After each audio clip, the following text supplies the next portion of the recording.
Hey everyone, this is part 5 of the SHSAT 2019-2020 practice test, the math section. So we're going to be starting at question number 86. So let's get started. So our first question is, which number could be the sum of 4 consecutive integers? So I'm going to write these 4 consecutive integers as x plus 1, x plus 2, and x plus 3. And then I'm going to take their sum.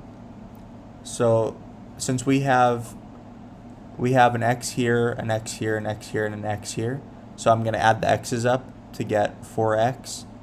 And then we're adding 1, 2, and 3. So I'm just adding like terms here. So 1 plus 2 plus 3 is 6.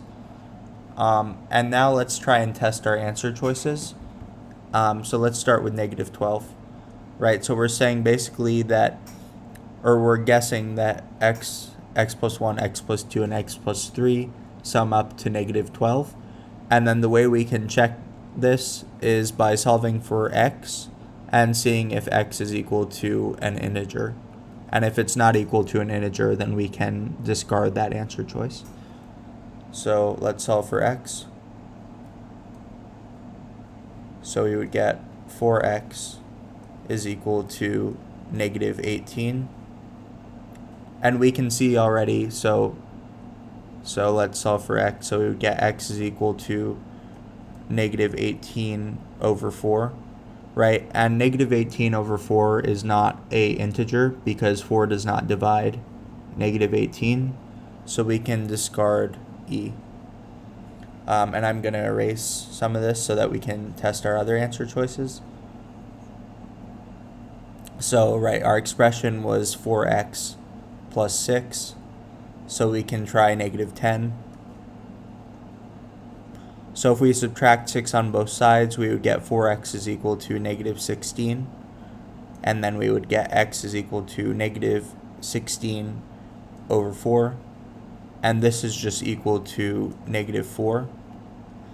So if x is negative 4, then x plus 1 would be negative 3, x plus 2 would be negative 2, and x plus 3 would be negative 1. And we can see if you actually sum up these 4 integers, you're going to get negative 10. So F is the correct answer choice here. So whenever you have sort of like a consecutive integers problem, it's always a good approach to represent like the integers as variables and come up with an algebraic sum or an algebraic expression. So that's a good approach for these type of problems. Okay, so now on to 87. We have a table listing like the price of a video game and the number of stores. So basically we can interpret this table as being this video game costs $10.99 at 5 stores and then $11.99 at 2 stores and so on. So the table above shows the price of a certain video game at 12 different stores. What is the median price of the video game?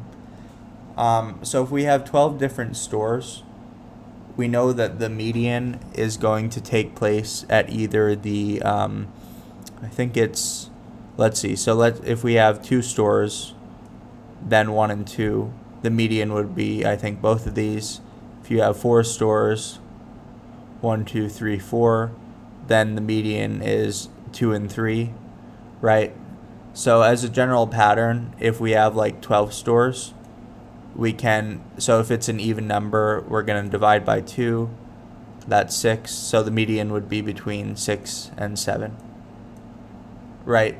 In the case of 4 stores, it would be 2 and 3, so that would be 4 divided by 2, which is 2, and then 2 plus 1, so that's how we like abstract. So it's going to be between the 6th and 7th store. So we can see that 5 stores have a price of $10.99, and then the next highest price, $11.99. That would be stores 6 and 7, right? Because 5 stores have the lowest price. So then the next 2 stores, 6 and 7, have price of $11.99. And we saw that that median is 6th and 7th. So our median price would be $11.99 in this case. So that would be C. Okay. So now on to 88. If xy is equal to 30, what is the value of 10 divided by x in terms of y? Okay. So what we're trying to solve for is 10 divided by x, and we can represent that as a fraction like this, right? That's 10 divided by x, and we want to know what that equals in terms of y. So we're given to start with xy is equal to 30. So we want to get the left-hand side into this form. So it looks like maybe we can divide by x on both sides, because then we'll get 30 over x. So I'm going to try that. So if we divide xy by x, we're going to get y. And then if we divide 30 by x, it's just 30 over x. Okay, and now I want to divide both sides by 10, right? Or multiply both sides by 1 over 10, basically. So I can multiply both sides by 1 over 10. Because what that is going to do is this 30 and this 10 sort of cancel out and produce... oh, sorry, I did the wrong thing here. Let me erase that. Sorry. So the reasoning here is we have this 30 over x, and we want to get it to 10 over x. So we can actually divide both sides by 3, right? Because 30 divided by 3 is 10. An alternative way of saying that is just multiply both sides by 1 over 3. So that's what we're going to do. Right, so, and sorry, this is the next step. So we have y is equal to 30 over x, right? And then we're going to multiply both sides by 1 over 3. Okay, and then on the left-hand side, we get 1 over 3y. On the right-hand side, so 3 goes into 30 10 times. So we get our desired 10 over x. And we see that in this case, 10 over x is equal to 1 over 3y, which is answer choice F. So that's how we did that problem. And now we're going to go to 89. Okay, so we have a number line, and we want to know how many units longer is QR than PQ. So in this case, what we're going to do is, these are like numbers on the number line, so we can just, to find the length of different segments, we can basically do subtraction. So first we're going to find the length of QR. So to do that, we're just going to take the value at R, which is 5 and 1/6, minus the value at Q, which is 3. And we know that 5 and 1/6 minus 3, that's just going to be 2 and 1/6. Right. And then PQ, we can find out the length of that by taking Q minus P, so 3 minus 1 and 1/3. And if you do that subtraction, you're going to get 2 and 2/3. Yeah. And now we want to know how many units longer is QR than PQ. So basically we're being asked to subtract the length of QR, or we're being asked to subtract PQ from QR, right? Because we're trying to find the difference between these two. So let me do that. Right, because we're subtracting the larger value, which is QR, and then the smaller value, PQ, because we're trying to figure out, we're being told that basically QR is longer. So we subtract the lesser value, which is PQ. So QR is 2 and Let's see, did I do something wrong here? Because, well, okay, so let's see, we have 2 and 1/6 minus 2 and 2/3. And it actually sort of looks like PQ is longer than QR. So I don't really understand this. Maybe,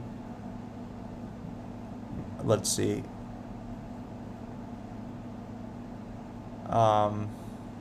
Yeah, maybe this is an error with the question. I'm not sure. So maybe it's the other way around. Or I might be reading it wrong, but I think it's, let's try it the other way around. So we're going to subtract 2 and 2/3 minus 2 and 1/6. And that's going to be, so the 2 cancels out, right? So this is the same thing as saying 2/3 minus 1/6. And this in turn is going to be, so 2/3 we can rewrite as 4/6. And then 1/6 is just 1/6. So that's 3/6 or 1/2. So that would be B. And I think it's actually the case that PQ is longer than QR.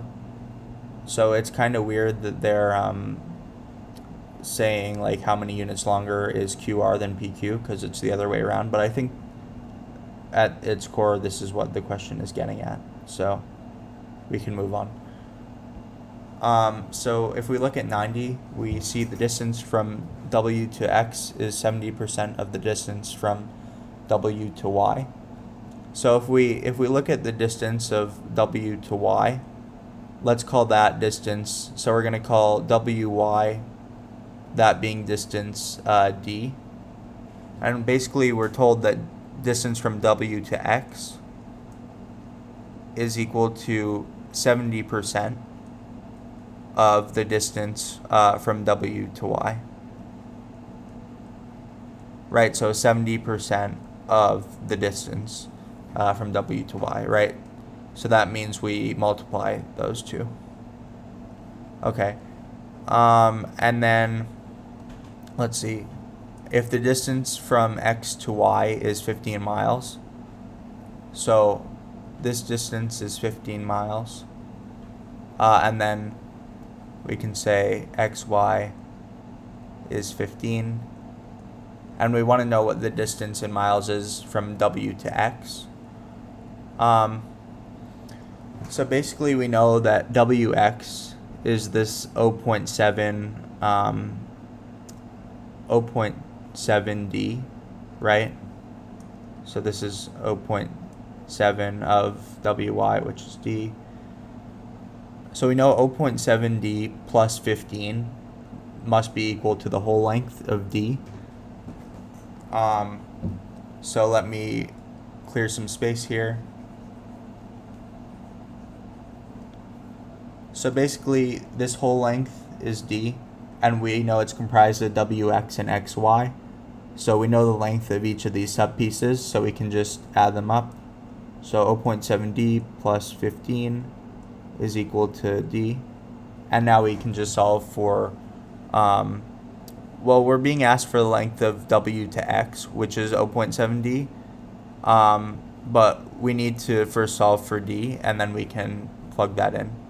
So I'm going to subtract 0.7D from both sides. So we would get, when you do that subtraction, you would get 15 is equal to 0.3D.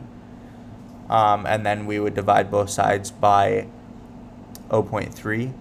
So that's going to be D is equal to 15 divided by 0.3.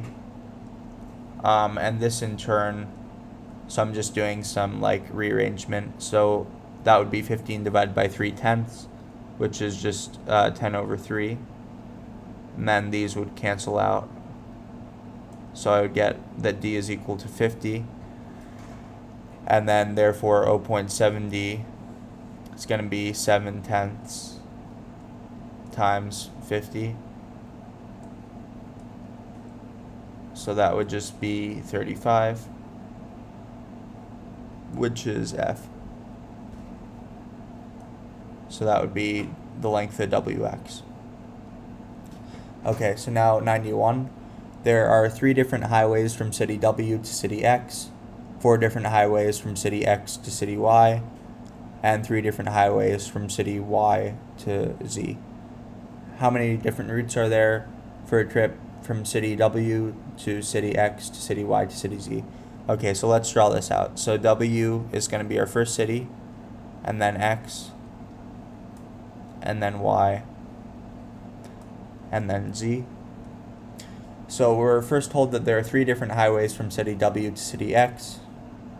So 3 different highways. And then 4 different highways from city X to city Y. And then 3 different highways from Y to Z.